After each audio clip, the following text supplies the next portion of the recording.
Bukas umano ang mga militanteng grupo sa mga pagbabagong ipatutupad sa kauna-unahang State of the Nation Address ni Pangulong Duterte. Ayon kay Bagong Alyansang Makabayan, Secretary General Renato Reyes, ikinalulugod umano ng kanilang grupo ang ilang pagbabago sa SONA, partikular na sa umano'y overkill na security preparations laban sa mga rallyista.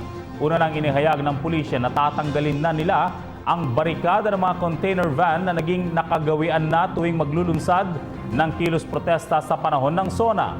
Pahayag ni Reyes, ang kanilang ilulunsad na rally bukas ay bilang pakikiisa sa People's Agenda sa Administrasyong Duterte at para ipakita ang kanilang suporta sa peace talks.